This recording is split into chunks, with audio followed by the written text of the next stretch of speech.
feita, aquela pergunta que foi feita no final do sermão da semana passada. Quem são os eleitos? Quem são aqueles descritos como que tendo o coração fértil? Quem são os preparados por Deus para receber a palavra com avidez? Como nós podemos saber se uma pessoa é eleita ou não? Primeiro, não há como saber absolutamente como se uma pessoa é eleita mesmo. Estou dizendo de fora. Isso não quer dizer que nós vamos testemunhar contra o que Jesus ensinou. O que Jesus ensinou é que pela fruto de uma árvore nós conhecemos uma árvore. Mas evidentemente nós não podemos fazer um juízo absoluto e fechado, taxativo, porque uma pessoa no último dia da vida dela pode se arrepender e mesmo assim Deus aceitar, porque se arrependeu, porque Deus tocou no coração dela. Mas há sim respostas, e eu vou responder essas três perguntas, até colocando também algumas perguntas e respostas bíblicas, bem ao estilo do catecismo mesmo. O catecismo faz a pergunta e depois coloca os textos bíblicos como resposta.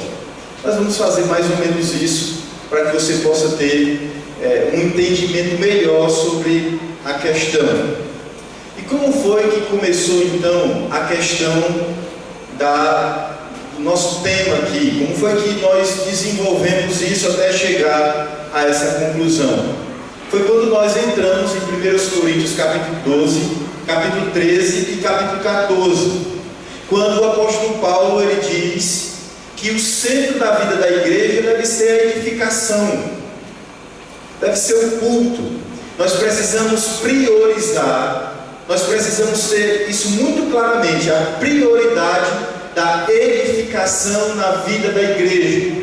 A igreja precisa ser edificada. Sem profecia o povo perece. Sem ensino da palavra de Deus nós seríamos como qualquer outras pessoas deste mundo, sem direção, sem ensinamento, sendo guiado por qualquer vento de doutrina. Nós chegamos então àquele ponto em que o apóstolo Paulo diz que nós precisamos buscar a edificação do povo e deixar de lado aquelas coisas que não são para edificação. Na semana passada, então, eu mostrei como o Senhor Jesus Cristo, ele falou sobre a questão da edificação. Mostrei para a igreja sobre a questão dos 4 corações que o Senhor Jesus Cristo expõe lá na parábola do semeador, quando ele diz que há 4 tipos de coração que recebem a palavra de Deus ou não. E a pergunta que ficou no final daquele sermão foi: quem são esses que têm um coração fértil? Quem são essas pessoas? E nós respondemos: são os eleitos. Então quem são os eleitos? Quem são esses descritos como os que têm coração fértil? Quem são os que têm um coração fértil? Como é que você pode olhar? Como é que você pode observar?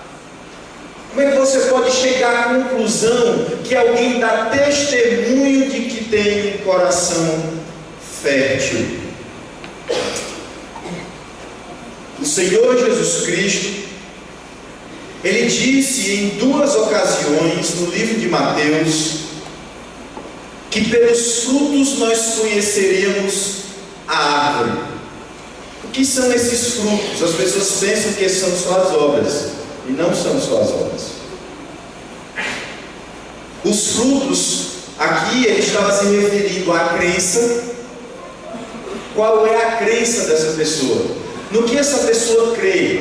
Qual é a declaração de fé dela? Segundo, o que ela fala, porque o que ela crê se expressa na fala. As pessoas passam a conhecer pela fala o que ela crê. E também pelo arrependimento, ou seja, pelas atitudes que procedem dessa crença. E em quarto lugar, pelas ações posteriores àquele momento em que ela declara que abomina as atitudes delas anteriores. Então, todas aquelas coisas que passam da crença até ao acabamento final, aquela atitude final, é o que você deve analisar na vida de uma pessoa que de fato é eleita. Porque o Senhor Jesus Cristo disse isso. Falas que se baseiam numa crença aparentemente firme e consciente, mas que são acompanhadas de um tipo de vida que não produz fruto subsequente, só revelam que nunca houve fé verdadeira e fé na verdade, de acordo com as Escrituras. Mateus capítulo 3, versículos de 7 a 10, falam justamente isso. Esses versículos, eles vão expor justamente essa verdade, de que pessoas, elas podem declarar determinadas coisas, mas se a vida delas não está como uma consequência daquilo que elas declaram, elas não têm frutos que demonstram que de fato ela seja eleita, ou seja, salva, ou esteja unida a Cristo. O que diz Mateus 3, 7 a 10? Vendo ele, porém, que muitos fariseus e saduceus vinham ao batismo, disse-lhes: raça de víboras, quem vos induziu a fugir da ira vindoura? Quem? Veja, olha o que João Batista está dizendo. Quem vos induziu a isso? Se vocês são disso, é isso que está por trás, é a voz oculta aí. Se vocês são disso, quem é que vos induziu a fugir disso? E por que ele vai dizer que essa é uma indução da qual eles não podem fugir? Não podem fugir, né? Induzir da ira, fugir da ira. Por que eles não podem fugir? Por quê? Produzir, pois, frutos dignos de arrependimento. E eles não tinham como produzir frutos dignos de arrependimento. E não comeceis a dizer entre vós mesmos: temos por pai Abraão. Olha aí, ó, a crença errada. Eles achavam que eram pai de Abraão. Eles eram filhos de Abraão. Mas as obras deles, o arrependimento que é típico da vida daqueles que são filhos de Abraão, não se encontrava neles.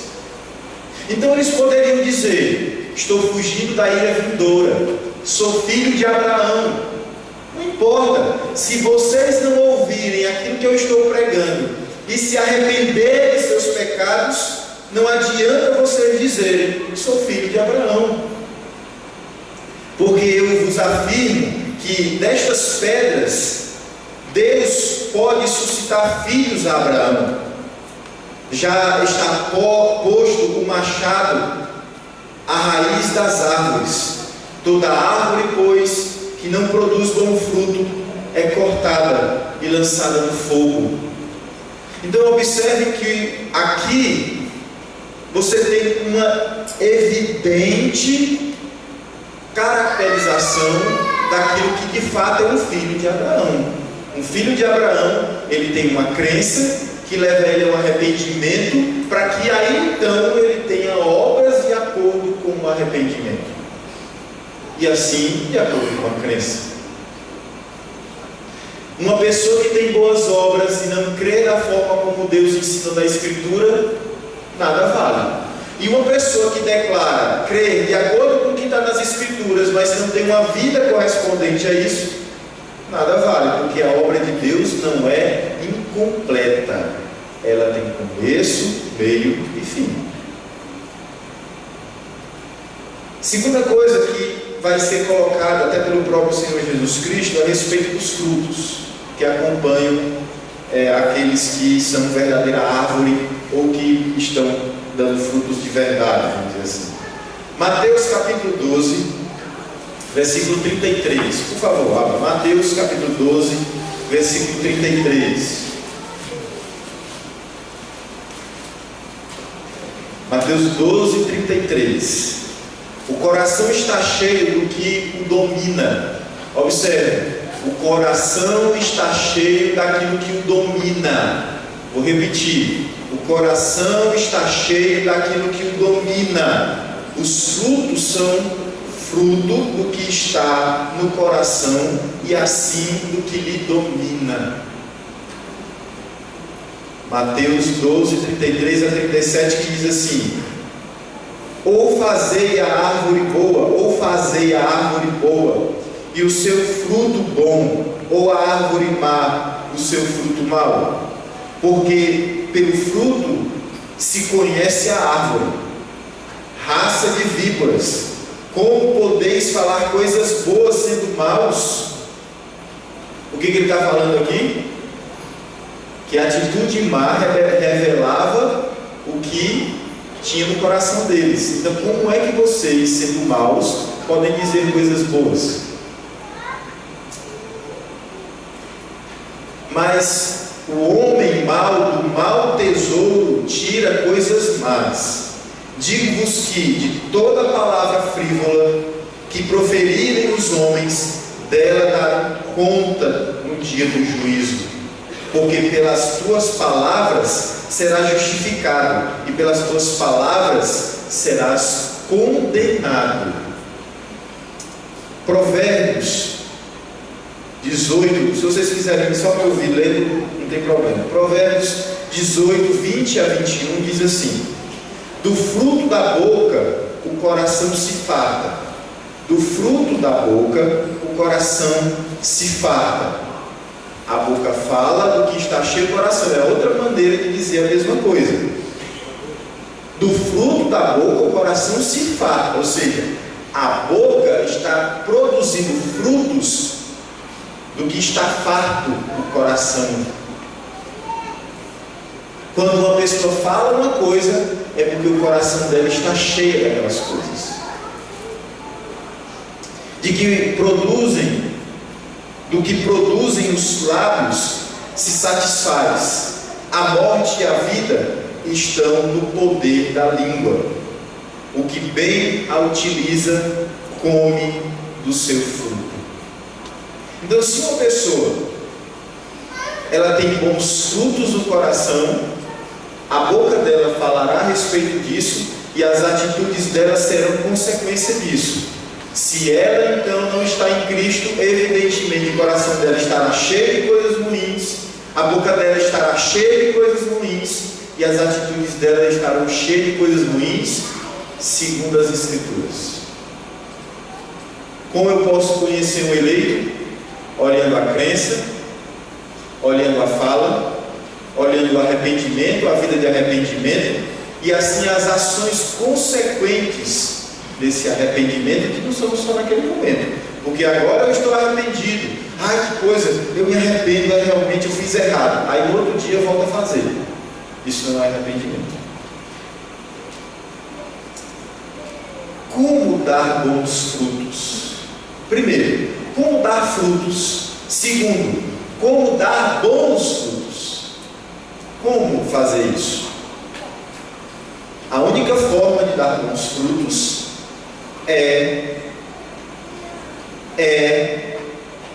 o que vocês acham?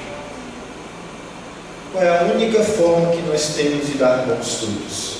Abra por favor a sua Bíblia em João 15, de 1 a 10. Olha como Jesus ensina como podemos dar bons frutos. Jesus ensina isso. Como é que você pode dar bons frutos? Você já sabe aqui agora o que é o eleito. É alguém que crê de verdade, que fala de verdade, que se arrepende de verdade, que tem fé de verdade, que age de verdade e na verdade. Vocês aprenderam isso já. Mas como é que eu dou bons frutos? Eu sou a videira verdadeira. O meu pai é o agricultor. Todo ramo que, estando em mim, não der fruto, ele o corta. e todo o que dá fruta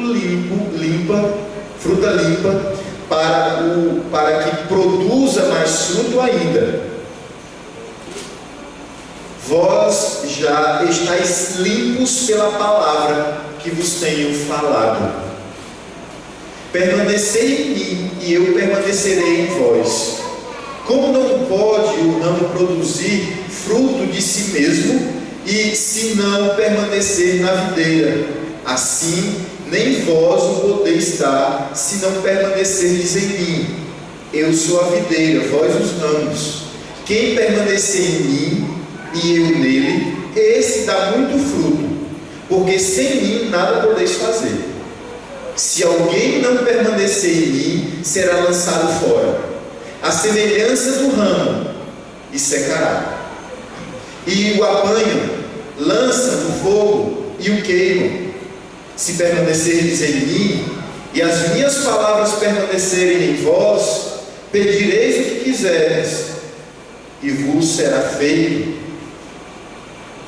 Nisto é glorificado meu Pai, em que deis muito fruto, e assim vós os tornareis meus discípulos. Como o Pai me amou, também eu vos amei. Permanecei no meu amor.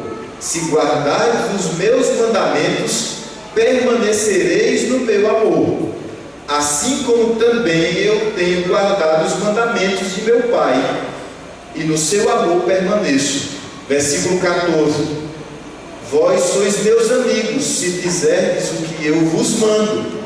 Versículo 16: Não fostes vós que escolhestes a mim, pelo contrário, eu vos escolhi a vós outros, e vos designei para que vades e deis fruto, e o vosso fruto permaneça, a fim de que tudo quanto pedirdes ao Pai, em meu nome, Ele vos conceda.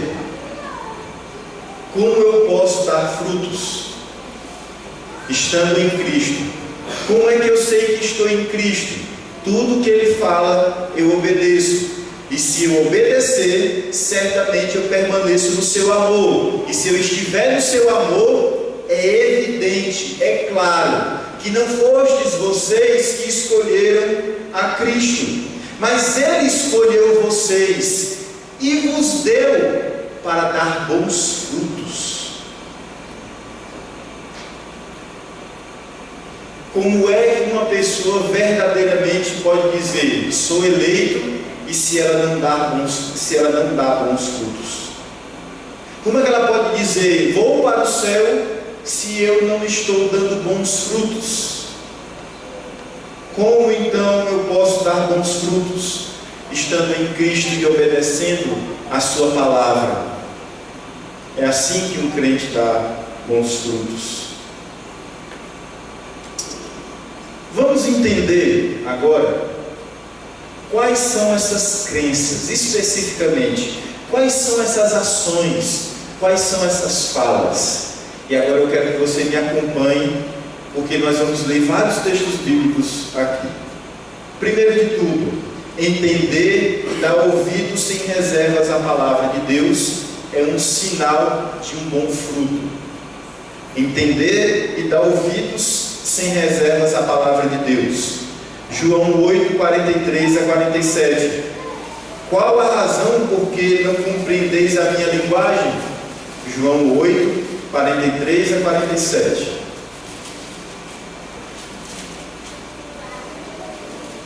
Qual a razão por que não compreendeis a minha linguagem? É porque sois incapazes de ouvir a minha palavra. Vós sois do diabo, que é o vosso pai, e quereis satisfazer os desejos. Ele foi homicida desde o princípio, e jamais se firmou na verdade, porque nele não há verdade. Quando ele profere mentira, fala do que lhe é próprio, porque é mentiroso e pai da mentira. Mas, porque eu digo a verdade, não me credes. Quem dentre vós me convence de pecado? Se vos digo a verdade, por que razão não me credes? Quem é de Deus ouve as palavras de Deus. Por isso, não me dais ouvidos, porque não sois de Deus. Essa é a primeira coisa. Dá ouvidos sem restrição, sem reservas à palavra de Deus, é o primeiro sinal de bom fruto. Primeira carta de João, capítulo 2, versículo 3 a 6. 1 João, capítulo 2, versículos de 3 a 6.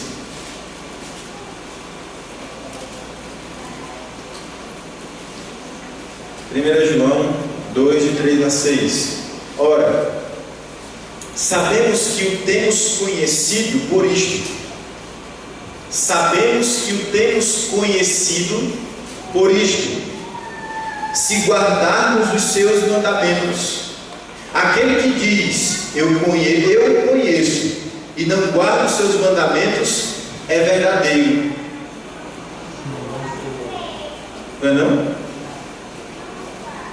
Não é não, irmãos? Quem não guarda os mandamentos é verdadeiro. Não é não? Ah não, é mentiroso. Sim, peraí. Então, eu conheço e não guardo os seus mandamentos, é o que, irmãos? Mentiroso, e nele não está a verdade. Aquele, entretanto, que guarda a sua palavra, nele verdadeiramente tem sido aperfeiçoado o amor de Deus. Nisto sabemos que estamos nele. Aquele que diz que permanece nele, esse deve também andar assim como ele andou. O que são os bons frutos? Primeiro crer na palavra e depois provar assim dos bons frutos na sua vida. Quem não ama a palavra não pode ter bons frutos. Considera seriamente os seus pecados contra Deus. Abra aí, por favor, Salmo 51. Salmo 51. Uma pessoa que é exposta à palavra, ela logo se enche do sentimento que está no Salmo 51. Salmo 51, do 1 ao 17. O que ele diz? Compadece-te de mim, ó Deus, segundo a tua benignidade e segundo a multidão das tuas misericórdias. Apaga as minhas transgressões, lava-me completamente da minha iniquidade, purifica-me do meu pecado, pois eu conheço as minhas transgressões, e o meu pecado está sempre diante de mim. Pequei contra ti somente, e fiz o que é mal perante os teus olhos, de maneira que serás tido por justo no teu falar e puro no teu julgar. Esse trecho aqui, irmãos, é extremamente importante. O salmista está dizendo assim: eu sou pecador, e quando o Senhor fala contra mim e me julga, está sendo absolutamente correto. Eu nasci na iniquidade, e em pecado me concebeu minha mãe. Eis que te comprases na verdade no íntimo, e no recôndito me fazes conhecer a sabedoria. Purifica-me com esopo, e ficarei limpo. Lava-me, e ficarei mais alto do que a neve. Faz-me ouvir júbilo e alegria, para que exultem os ossos que esmagaste. Olha ele dizendo: por causa dos meus pecados tu me julgastes e tu me esmagastes. Mas ele anda, primeiro ele fala: me limpa, me lava, pega uma pedra e passa em mim. Esconde o rosto dos meus pecados e apaga todas as minhas iniquidades. Cria em mim, ó Deus, um coração puro, e renova dentro de mim um espírito inabalável. Não me repulses da tua presença, nem me retires o teu Santo Espírito. Restitui-me a alegria da tua salvação e sustenta-me com um espírito voluntário. Então ensinarei aos transgressores os teus caminhos, e os pecadores se converterão a ti. Livra-me dos crimes de sangue, ó Deus, Deus da minha salvação, e a minha língua exultará a tua justiça. Abre, Senhor, os meus lábios, e a minha boca manifestará os teus louvores, pois te comprazes em sacrifícios, do contrário, eu te os daria. E não te agradas de holocaustos, sacrifícios agradáveis a Deus são o espírito quebrantado, coração compungido e contrito, não o desprezarás, ó Deus.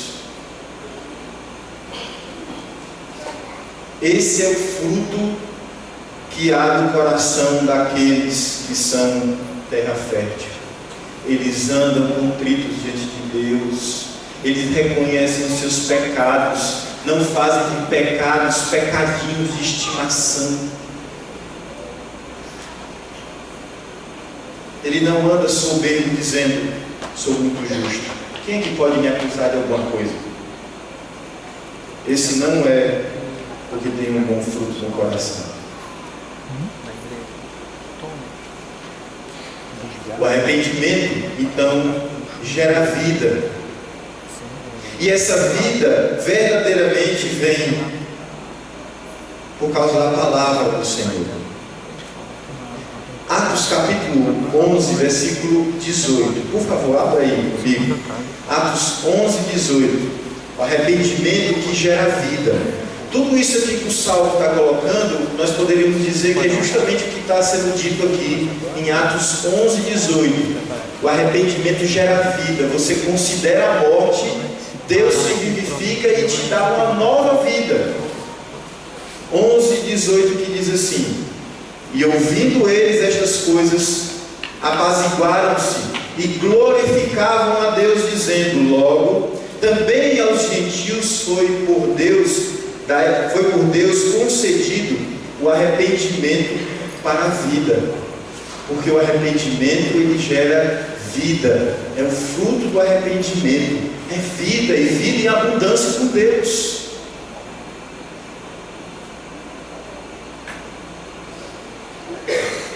Abra, por favor, em Hebreus capítulo 13, versículo 15. Por favor.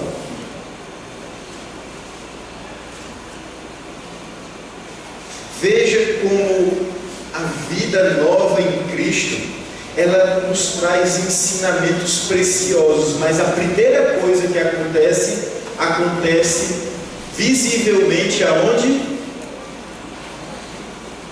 Aonde? Olhem aqui para mim, onde é que acontece o primeiro sinal de que uma coisa interna aconteceu? Nos lábios. Hebreus 13, 15, que diz assim: por meio de Jesus, pois ofereçamos a Deus sempre sacrifício de louvor, que é o fruto de lábios que confessam o seu nome. A primeira coisa que uma pessoa quer fazer em obediência é louvar a Deus, é elogiar o Senhor, é glorificar o Senhor com os seus lábios. Está cheio o coração, ele fica cheio de louvor, ele fica cheio de exultação no Senhor, e a sua boca diz essas coisas.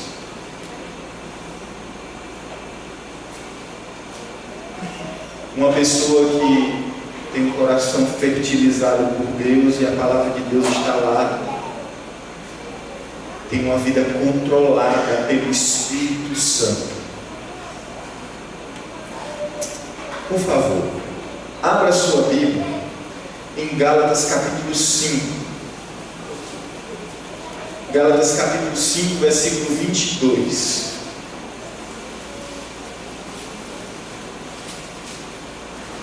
Várias questões importantes que mostram que a palavra de Deus está germinando e já crescendo e dando bons frutos. Olha aí. Mas o fruto do Espírito é o quê? O que é o fruto do Espírito? Amor. Amor, o que mais? O que mais?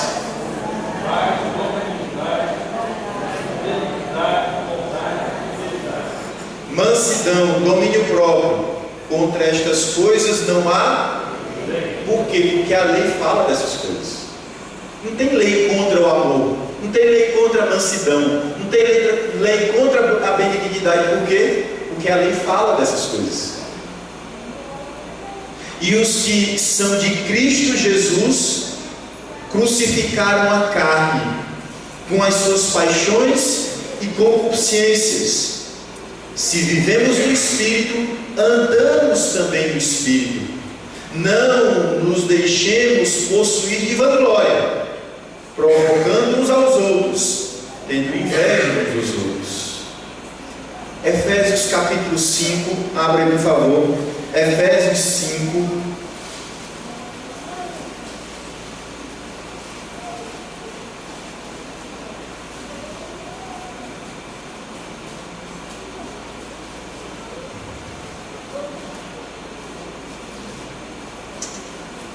Irmãos, vocês têm um pouquinho de paciência comigo? Volte para o capítulo 4, versículo 17. Nós vamos ler. Eu quero que vocês entendam uma coisa. Efésios, eu já preguei aqui, já expliquei, e vocês sabem. Capítulo 1, 2 e o 3. Paulo, ele doutrina a igreja. Capítulo 4, 5 e 6, ele aplica essa doutrina na vida das pessoas. Capítulo 4, no versículo 1, diz assim: rogo-vos, pois eu, prisioneiro do Senhor, que andeis de modo digno da vocação que foste chamados, com toda a humildade, mansidão, com toda a longanimidade, suportando-vos uns aos outros em amor, esforçando-vos diligentemente por preservar a unidade do Espírito no vínculo da paz. Aí, depois ele falar sobre a questão dos dons da igreja e etc., ele vai começar então, a partir do versículo 17, a falar de como é que é a vida de uma pessoa que foi alcançada por Cristo. O que é viver de modo digno do Evangelho? O que é viver de modo digno do Evangelho? Está respondido a partir do versículo 17. Ele vai dar vários exemplos, como se fazia na lei do Senhor, no Antigo Testamento. Olha como ele fala a partir do versículo 17. Isto, portanto, digo e no Senhor testifico, que não andeis como também andam os gentios, na vaidade dos seus próprios pensamentos, obscurecidos de entendimento, alheios à vida de Deus por causa da ignorância em que vivem, pela dureza de seus corações, os quais, tendo se tornado insensíveis, e se entregaram à dissolução para, com avidez, cometerem toda sorte de impureza.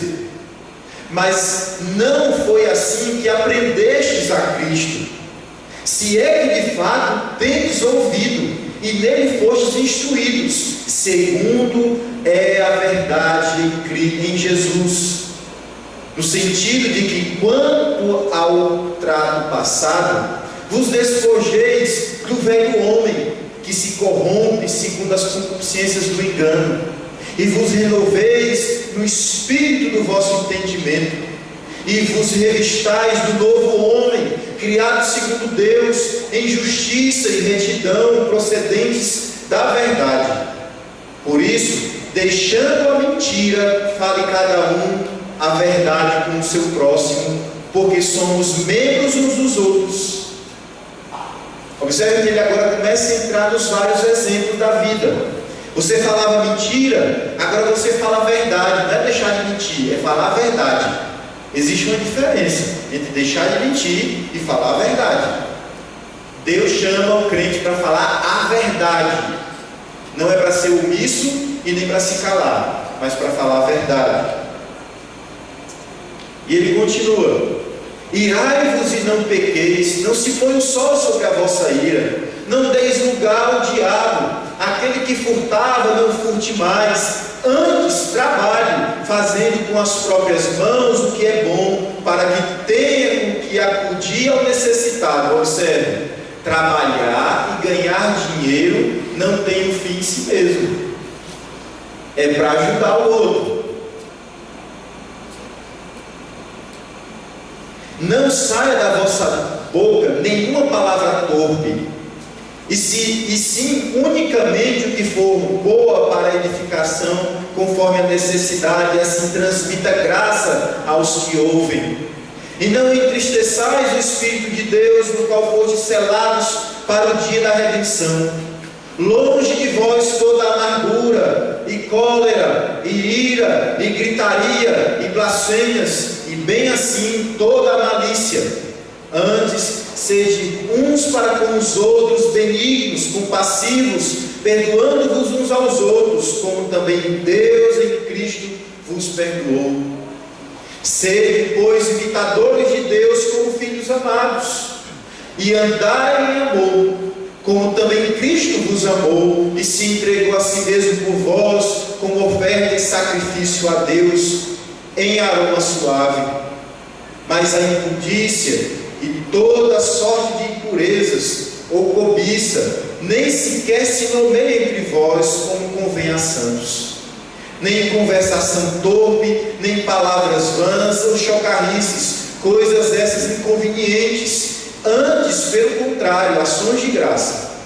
Sabei, pois, isto: nenhum incontinente ou impuro, avarento, que é idolatria, tem herança no reino de Cristo e de Deus. Ninguém vos engane com palavras vãs, porque por causa destas coisas vem a ira de Deus sobre os filhos da desobediência. Portanto, não sejais partícipes com eles, pois outrora erais trevas, porém agora sois luz no Senhor. Andai como filhos da luz, porque o fruto da luz consiste em toda bondade, justiça e verdade, provando sempre o que é agradável ao Senhor, e não sejais cúmplices nas obras infrutíferas das trevas. Antes, porém, reprovai-as, porque o que eles fazem em oculto, o só referir é vergonha. Mas todas as coisas, quando reprovadas pela luz, se tornam manifestas, porque tudo que se manifesta é luz. Pelo que diz: desperta do que dormes, levanta-te de entre os mortos, e Cristo te iluminará. Porquanto vedes prudentemente como andais, não como necios, e sim como sábios, remindo o tempo, porque os dias são maus.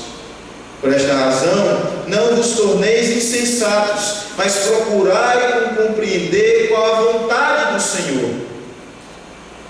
E não vos embriagueis com o vinho, no qual há dissolução, mas enchei-vos do Espírito, falando entre vós com salmos, entoando e louvando de coração ao Senhor com hinos e cânticos espirituais, dando sempre graças por tudo a nosso Deus e Pai, em nome de nosso Senhor Jesus Cristo, sujeitando-vos uns aos outros no temor de Cristo.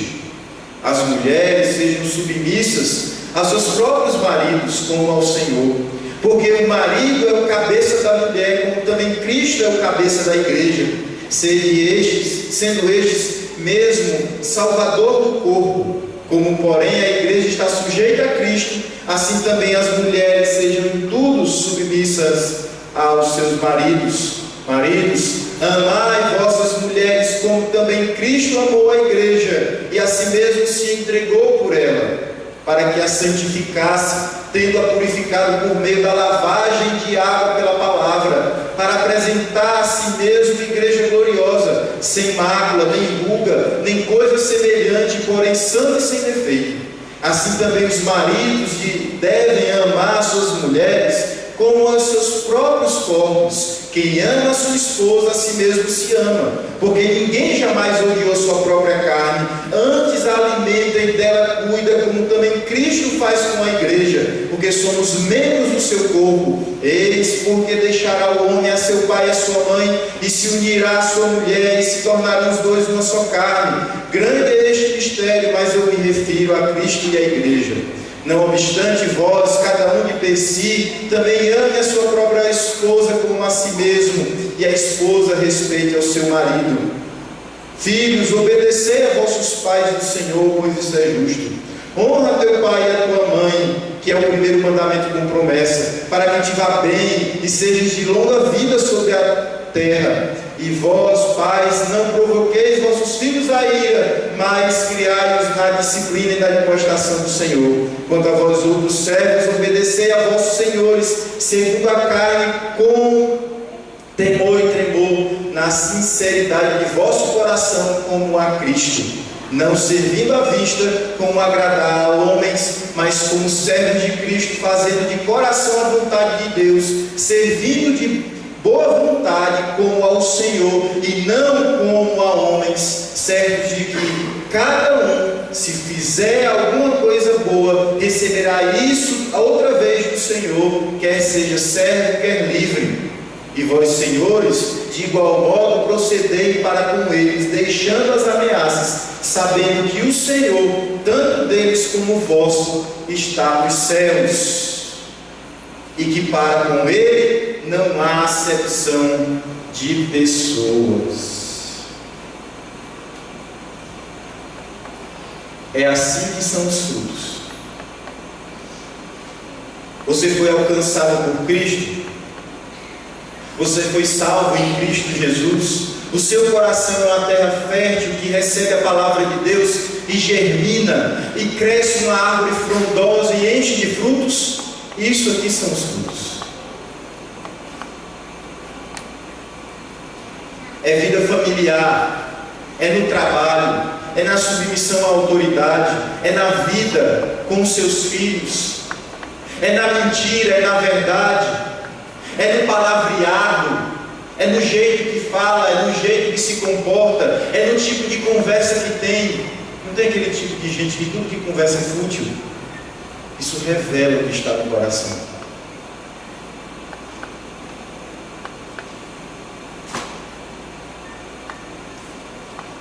Outro fruto que nós poderíamos mencionar aqui, esses são textos que um está colado no outro.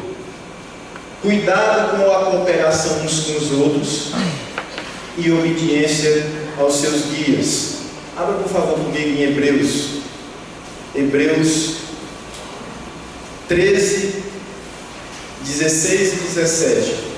Tanto ele se preocupa com a cooperação entre as pessoas, como ele se preocupa em ser submisso aos seus guias. Versículo 16 e 17. Não negligencieis igualmente a prática do bem e a mútua cooperação, pois com tais sacrifícios Deus se compraz. Veja, a atitude é essa que Deus quer que nós tenhamos preocupação, não sejamos negligentes na prática do bem, que, pelo que a gente pode entender o texto aqui, ele está querendo se referir especificamente à cooperação mútua entre as pessoas. E isso é encarado como um sacrifício que Deus aceita. Então, esse é outro fruto. Você precisa se preocupar em amar as pessoas, em cooperar com elas, em estar junto com elas, em sofrer as necessidades que elas sofrem. Chorai com os que choram, cantai louvores com os que se alegram. O versículo 17 também diz qual é o outro fruto. Qual é o outro fruto? Obedecei aos vossos guias e sede submissos para com eles, pois velam por vossa alma. Um líder, um guia que não vela por vossa alma não é um guia verdadeiro. Como quem deve prestar contas, e quem não presta contas a Deus sendo guia, não é um guia verdadeiro. Para que façam isto com alegria e não gemendo, porque isto não aproveita a vós outros.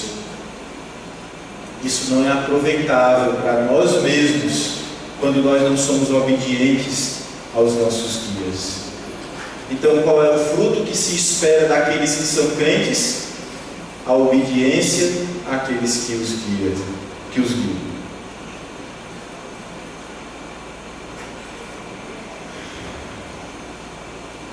Romanos capítulo 8, versículo de 12 a 17, colocam uma prova para o coração daquele que é crente em Cristo Jesus. Vocês não podem ler isso aqui desligado de todo o livro de Romanos, evidentemente. E nem muito menos desligado de tudo aquilo que eu já li até agora. Como é que uma pessoa diante de Deus, ela pode se sentir confortável para dizer o que esse texto diz que nós devemos dizer? Romanos capítulo 8, versículos de 12 a 17, que diz: assim, pois, irmãos, somos devedores, não à carne, como se constrangidos a viver segundo a carne. Porque se viverdes segundo a carne, caminhais para a morte, mas se pelo Espírito mortificardes os feitos do corpo, certamente vivereis. Pois todos os que são guiados pelo Espírito de Deus são filhos de Deus. Porque não recebestes o espírito de escravidão para viverdes outra vez atemorizados, mas recebestes o espírito de adoção, baseado no qual clamamos o que, irmãos? Abba, Pai. O próprio Espírito testifica com o nosso Espírito, o Espírito Santo, testifica com o nosso Espírito, que somos filhos de Deus. Ora, se somos filhos, somos também herdeiros de Deus, e co-herdeiros com Cristo. Se com Ele sofremos, também com Ele seremos glorificados. Vocês notaram que a Bíblia diz que o Espírito de Deus testifica com o nosso Espírito. O que é que Paulo está dizendo aqui dentro do seu contexto? Se você vive pelo corpo, é morte. Mas se o Espírito ele te vivificou, você anda no Espírito, e o Espírito, quando ele habita em você e ele controla a sua vida, ele gera dentro de seu coração uma certeza que é testificada pelo quê? Pela mudança na vida daquele que vive no Espírito, que não vive segundo a carne, vive segundo o Espírito. Esse que vive segundo o Espírito, que tem os frutos do Espírito, ou o fruto no caso, o que acontece? Claramente no coração dele, ele tem um testemunho do próprio Espírito Santo, dizendo que ele pode clamar a Deus, Abba, Pai. Ou seja, ele pode dizer, Pai, assim como Cristo disse, Pai, a ti eu entrego o meu Espírito. Foi o Pai que me enviou. E vocês sabem que era uma blasfêmia. Você chamar a Deus de Pai para o judeu era você dizer que você era igual a Deus. Quando Jesus dizia, Pai, eu sou filho de Deus, ele se referia a Yahvé como Pai. Para o judeu isso era uma blasfêmia. Quando Paulo está dizendo aqui que você pode chamar Abba, Pai, e Abba é uma expressão ainda mais íntima. É como se ele dissesse assim, Papai. Se ele está dizendo uma coisa como essa, pode ter certeza, isso ainda escandalizaria muito mais os judeus, pessoas que entendessem segundo o pensamento judaico a Bíblia. Mas notem, Deus, ele inspira o apóstolo Paulo para dizer que nós recebemos um espírito de adoção. Um espírito de adoção. Ou seja, nós não somos filhos por nós mesmos. O que o texto lá no final diz, no versículo 17? Nós somos co-herdeiros com Cristo. Nós não recebemos nada sem Cristo.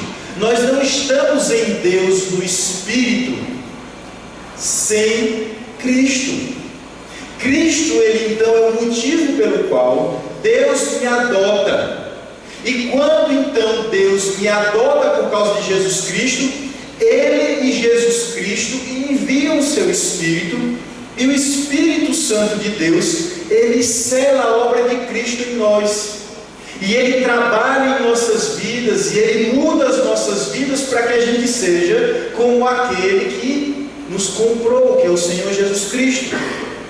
E aí, por causa de Jesus Cristo, nós somos então possibilitados, porque a obra de Jesus Cristo, ela então envia o Espírito Santo a nós, Por causa destas coisas é que nós podemos dizer que Deus é o nosso Pai. João capítulo 1, versículo 12 diz o quê? João capítulo 1, versículo 12. Que aquele que clama, deixa eu ia citar aqui, mas deixa eu não citar assim de cor para não deixar alguma coisa errada. Vamos lá para o texto mesmo. Mas todos quantos o receberam, veja, quem são os que têm direito de serem chamados filhos de Deus? Todos quantos receberam a Jesus Cristo. Sem Jesus Cristo você não recebe o Espírito que trabalha na nossa vida para que possamos viver de forma espiritual e chamar Deus de Pai.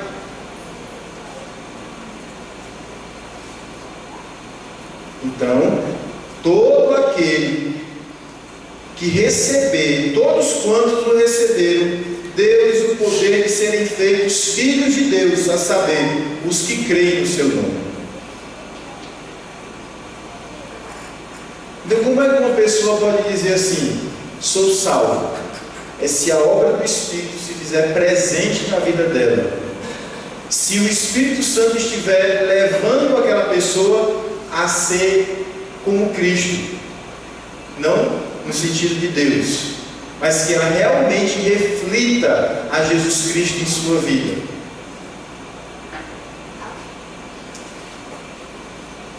Por fim, irmãos, quem são esses que são chamados eleitos? Mateus 13, 13, por favor, abra aí.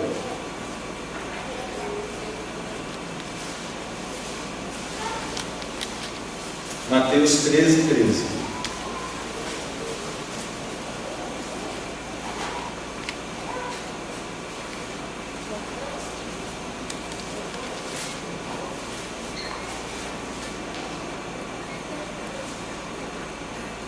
Por isso lhes falou por parábolas.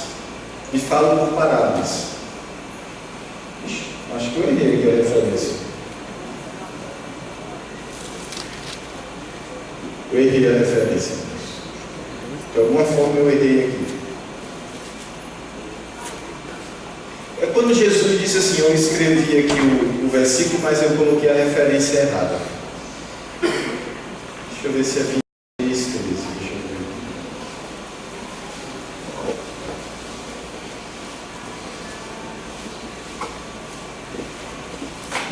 Não, acho que não é não.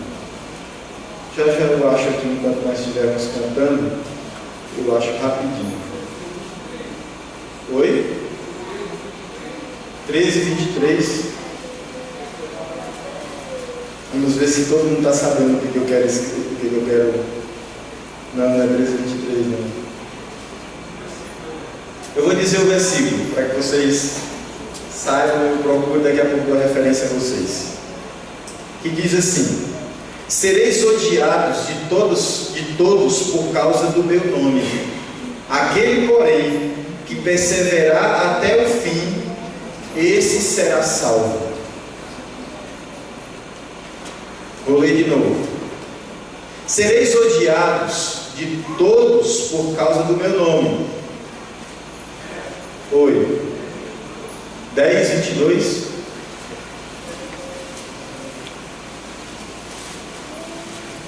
Onde foi que eu tirei 13 e 13? Meu Deus. É 12, é o 10 e 22 mesmo. Só se eu...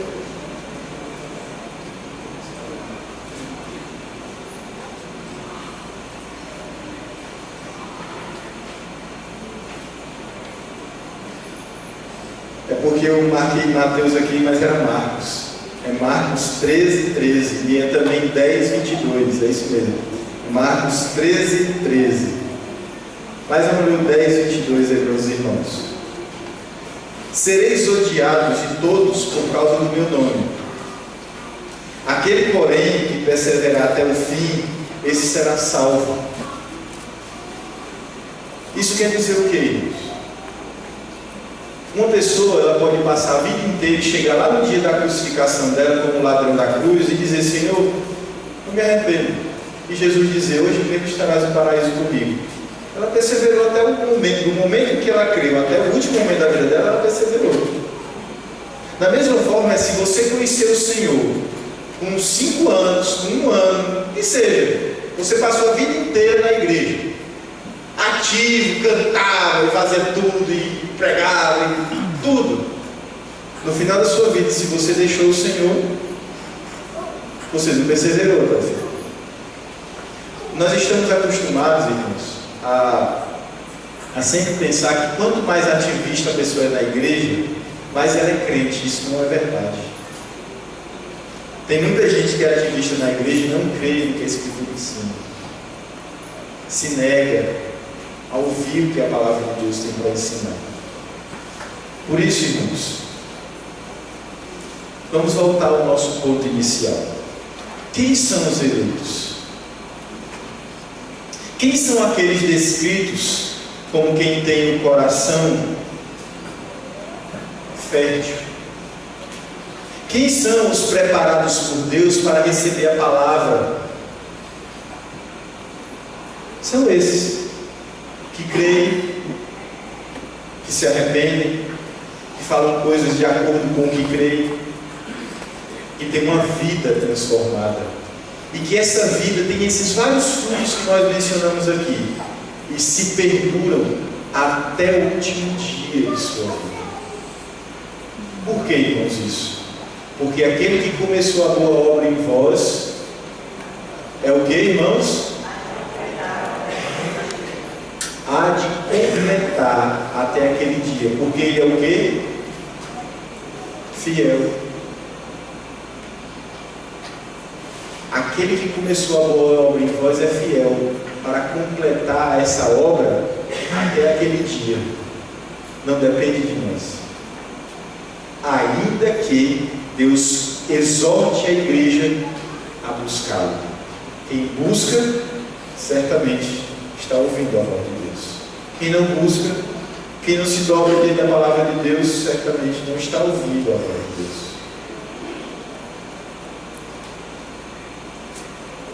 Que Deus tenha misericórdia de nós.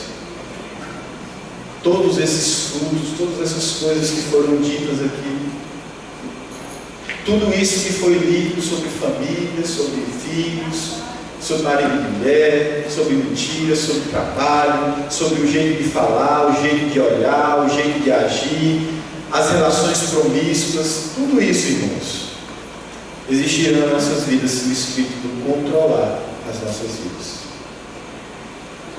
Vamos orar nesse instante? Bendito Deus, nós te agradecemos pelo esclarecimento que a tua palavra nos trouxe. Nós não temos palavras para agradecer ao Senhor pela tua obra em nós, pelo Espírito que tu nos outorgaste. Nós te agradecemos, Pai. Nós podemos hoje chamar pelo teu nome, nós podemos chamar o Senhor Deus de Pai. Tudo isso porque o teu Santo Filho Jesus morreu na cruz e enviou o Santo Espírito. E Ele hoje trabalha em nossas vidas, nos faz pessoas espirituais, que não são guiadas pelos desejos da carne, mas que são guiadas pela vontade do Espírito. Clamamos a Ti, Senhor Deus, Abba Pai. É testificado aos nossos corações que somos Teus filhos, e por isso nós dizemos que o Senhor é o nosso Pai. Com toda humildade, Senhor Deus, com todo quebrantamento, o Senhor é o nosso Pai. Obrigado, Pai, por tudo, em nome de Jesus. Amém. Vamos cantar o nosso Deus, irmãos.